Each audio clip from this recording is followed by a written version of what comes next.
Hello everyone! Welcome back on my YouTube channel, and this is your Inday Gracia. And kumusta naman po kayong lahat dyan sa Pilipinas or saan mang sulok ng mundo? We're here to talk about negative birth certificate. Kasi ang dami pong nagtatanong, they are confused.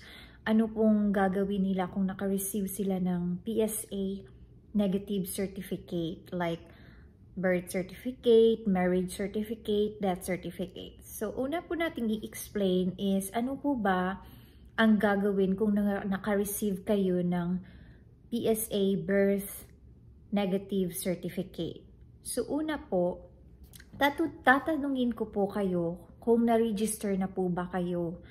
Kung na-register na po kayo at naka-receive na pa po kayo at naka-receive kayo ng negative certificate, just double check po muna yung local forming nyo. Kasi po yung first step, diba, is mag-register tayo sa ating city hall or sa ating munisipyo, which is in our civil registrar office sa munisipyo. So, i-check natin yung local copy natin kung natapos po ba natin. Kasi mostly po, sabi nila, yes po ma'am, na-register po namin, pero di pala nila natapos. Kasi yung iba, wala pong registry number, yung pong sa taas, sa may right side. Dapat meron po siyang registry number.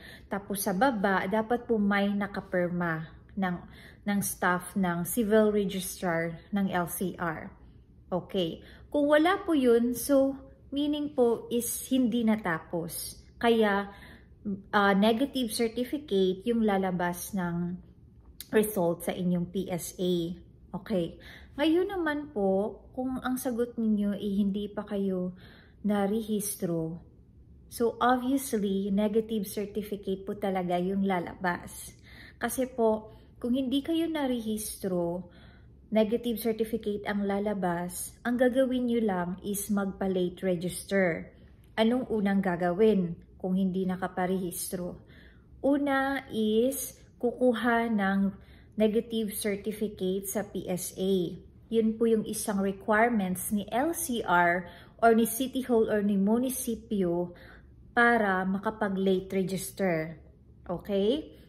Kung magpa-late register naman kayo sa LCR, sa mga hindi pa narehistro, meron po silang bayad or I think penalty sa mga for delayed registration. Kaya mas maigi na i-rehistro agad yung birth certificate ninyo. Kasi kung wala, meaning negative certificate yung lalabas at magpapa-late register pa kayo.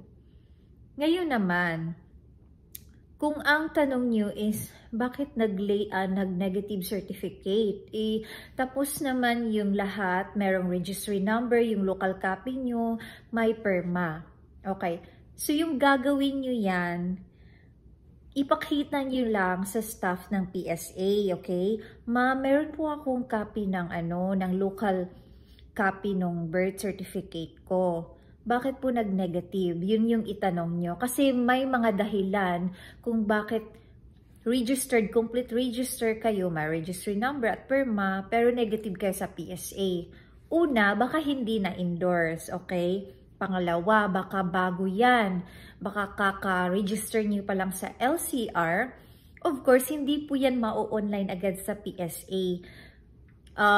Our regular timeline waiting na ma-online siya sa PSA is 3 months to 6 months po siya, okay, bago ma-online sa PSA. Pero kung nagpa-endorse kayo, which is you need it for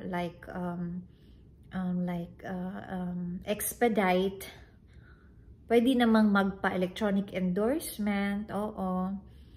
Pero kailangan po siya, I think, ng mga proof of urgency ni LCR. So, yun lang yung mga una nyong gagawin, okay? Kung hindi pa narehistro, kukuha ng negative certificate kang PSA.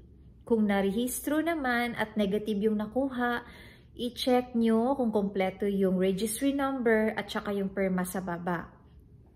Kung negative ang nakuha at meron namang registry number at may perma, i-check nyo rin kung baka bago lang yan, baka few days lang or kahapon lang na-register sa LCR, hindi po yan agad-agad ma-online sa PSA.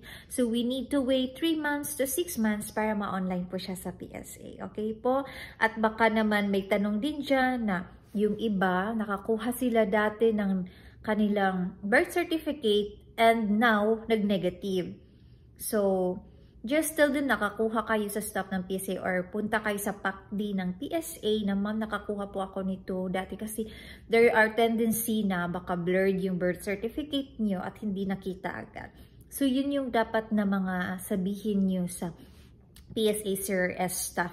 Pero mas maigi kung meron kayong copy nung last ninyo, birth certificate. Even it's NSO yan, oo, pakita nyo lang if ever na mag-negative. Pero, remember guys na PSA na po ngayon ang need, okay? Hindi na po siya NSO.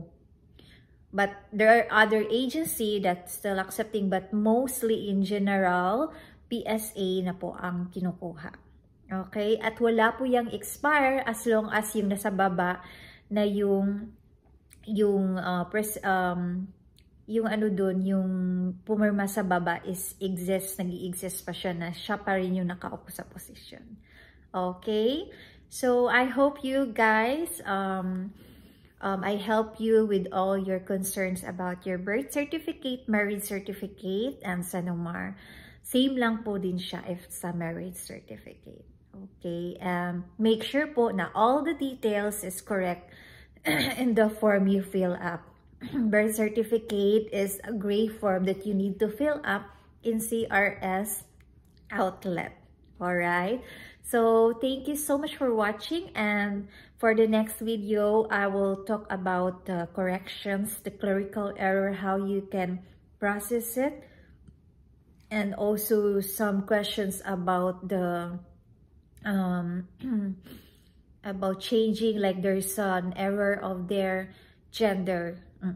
So, let's talk about that on my next video. So, sana po nakatulong ako sa inyo, and just watch on my other vlog. It's all about K1 requirements, SANUMAR, PSA, MDI, AKA. Nandyan po sa playlist ko. And don't forget to subscribe. Have a good day.